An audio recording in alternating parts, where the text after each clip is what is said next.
हम लोग आज डॉक्टर उपासना जोशी जी के साथ हैं और डॉक्टर उपासना जोशी ने एक संकल्प लिया है योग से सभी लोगों को निरोग बनाने का।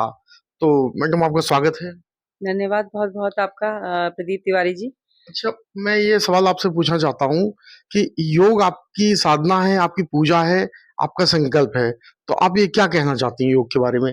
योग मेरा संकल्प है क्योंकि संकल्प अगर कोई व्यक्ति लेता है तो वही संकल्प उसकी शक्ति बन जाती है। तो मैं तो यही कहूँगी कि ये संकल्प है कि पहले मैं खुद योग में बनूँ और अपने आस-पास के जो लोग हैं, उनको मैं योग में बनाने की कोशिश मेरी जारी है। अच्छा, योग में आप खुद कहती हैं कि ये जो आम तौर पे यूट्यूब में दिखाया जा रहा है, खूब यूट्यूब में इस समय योग की धूम मची हुई है, हर आदमी सिखा रहा है, हर आदमी बता रहा है, तो आप इसके बारे में क्या कहना चाहती हैं? पूरी दुनिया इस समय योगमय हो चुकी है। बिल्कुल मैं आपने बिल्कुल सही कहा कि दुनिया योग में हो चुकी है और ये होना हमारे लिए बहुत ज़रूरी भी है।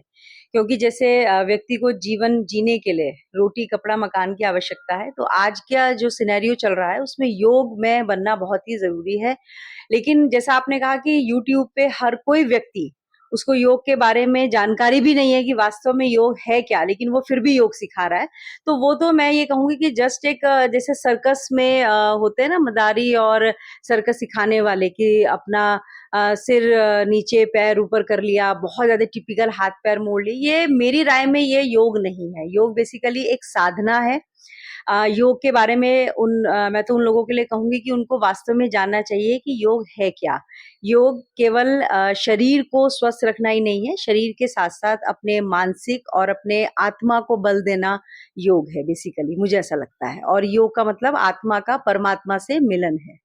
अच्छा, ऐसा संभव है कि योग से आत्मा को परमात्मा से मिलाया जा सकता है? बिल्कुल, योग का वास्तविक अर्थ एक्चुअली मैं आपको बताऊँ कि मेरा नाम ही उपासना है और एक बार मेरी मुलाकात बाबा रामदेव जी के साथ में जो दूसरे हैं हमारे बालकृष्ण जी। बालकृष्ण जी हैं, तो मैं एक्चुअली बेसिकली हरिद्वार में कनखल की ही रहने वाली हूँ। तो ये घटना है 1998 की। तो जब मैं दिव्य योग फार्मेसी जहाँ पर उनका स्टार्टिंग पॉइंट है, वहाँ पर मैं गई थी, तो मेरी मुलाकात बालकृष्ण जी से हुई थी और उन्होंने मुझसे पूछा था कि आपका नाम क्या है? मैंने कहा मेरा नाम उपासना है। तो उन्होंने मुझसे बिल्कुल सामान्य तौर पर पूछा कि उपासना का क्या अर्थ होता है? तो मैंने कहा उपासना का अर्थ तो पूजा, अर्चना, साधना। जी। मैंने सिंपल वे में बताया जैसा उस समय मुझे ज्ञान था, लेकिन उन्होंने ही मुझे बताया कि उपासना का वास्तविक अर्थ ही योग है। मैंने पूछा कैसे? तो उन्होंने कहा उपासना मतलब आत्मा का परमात्मा से मिलन। मैं चाहता हूँ कि दर्शक आपसे जानना चाहते हैं, आपने कुछ योग की पे साधना करके, आपने एक योग की उपासना करके कुछ ऐसे योग तैयार कर रखे हैं या योग आपने पतंजलि के जो पुराने से पुराने योग थे, उसे आपने बनाया है जो आप आम जनता को सिखाना चाहती हैं, आम जनता को बताना चाहती हैं, जिससे वो निरोग हो जाएँ, तो क्या चीज़ है? देखिए, योग में जो पतंजलि का जैसे आपने बात किया, तो उसमें अष्टांग योग की बात की जाती है। उसमें यम, नियम, आसन, प्राणायाम, प्रत्याहार, धारणा, ध्यान, समाधि, ये 8 सूत्र होते हैं, जिनको कि हम अष्टांग योग कहते हैं बेसिकली। तो जो जनरली लोग करते हैं, वो आसनास पे बात करते हैं, जिससे कि शरीर को स्वस्थ रखा जाता है। लेकिन उसके साथ-साथ प्राणायाम बहुत ज़रूरी है, जो कि हमारी साँसों को, हमारे श्वास को कंट्रोल करता है। उसके बाद आता है एक शब्द मैंने बोला प्रत्याहार। प्रत्याहार का मतलब होता है अटैचमेंट विद डिटैचमेंट। तो योग केवल हमारे शरीर को ही स्वस्थ रखना नहीं है, जैसा कि मैंने आपको पहले बताया, ये जी। हमारे मानसिक स्तर को और हमारे आत्मा को बल प्रदान करता है, आत्म बल देता है। और योग से तो जैसा मैंने खुद से अपने ऊपर आज़माई हुई बात है कि योग करके मैंने अपने को काफ़ी स्वस्थ भी किया है। जैसे मैं पहले भले ही मैं हरिद्वार की रहने वाली हूँ, लेकिन मैं योग को इतना मैंने नहीं जिया, लेकिन अब मैं कोशिश करती हूँ कि योग आपके जीवन में ना मैं कहूँगी कि एक अनुशासन लेके आता है।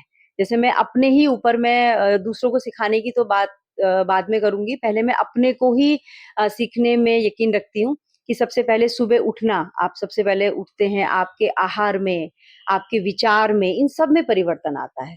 तो बहुत सारी बीमारियाँ ऐसी हुई हैं जो जिनका कि इलाज मैंने पहले खुद अपने ऊपर ही किया है और तभी मैं आगे लोगों को भी वही सब चीज़ें बताती हूँ। अच्छा, आने वाले समय में आपका क्या रोड मैप है लोगों को सिखाने के लिए? क्योंकि इससे पहले आप सिखाती भी थी, अभी आपने हल्का-सा ब्रेक लिया है, तो आप अध्ययन कर रही हैं, आप उसपे पूरा संकल्प लिया है आपने योग के लिए, तो आगे क्या आपका रोड मैप है, ज़रा-सा वो बताइए? देखिए, जैसे योग में मैंने अपने ही सोसाइटी में कहते हैं ना अपने घर से ही हम लोग शुरू करते हैं, तो अपनी सोसाइटी में मैंने एक फ्लाईलाइट वुमेन क्लब बनाया था, जिसमें कि मैंने कोरोना पीरियड में अपनी सोसाइटी की बहुत सारी महिलाओं को मैंने योग सिखाया।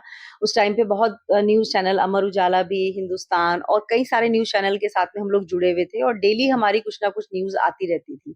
फिर मैंने अपने हाईटेक इंस्टीट्यूट में मैंने कई साल पढ़ाया है, तो वहाँ के बच्चों को भी मैं योग सिखाती थी। अब जहाँ पर कार्यरत हूँ, वहाँ पर भी मैं योग सिखाती हूँ। आगे का मेरा प्लान ये है कि अभी जैसे मैंने स्टेट भी क्वालीफाई किया है, उसके बाद अगर आप लोगों की गुड विशेज़ रही तो शायद नेशनल में जाने का मौका मिले और उसके बाद मुझे यही है कि प्रैक्टिस करनी है और काफ़ी लोगों को अपने आस-पास रहने वाले जितने लोग हैं, ऑफ़लाइन या ऑनलाइन मोड में मैं उनकी कुछ सेवा कर पाऊँ। तो कुछ सोचा है वैसे आपने किसी एक विषय पे? मैंने सुना, ये मुझे जानकारी लगी है कि जैसे कुछ बीमारियां ऐसी हैं जैसे शुगर, थायराइड और बीपी, इन पे आप जो है और अध्ययन कर रही हैं कि योग कैसे इनको कैसे खत्म किया जा सकता है। बिल्कुल, ये आज के टाइम में बहुत ही आम बीमारी है। मैं तो कहूँगी कि 70 टू 80% लेडीज़ को थायराइड की प्रॉब्लम है।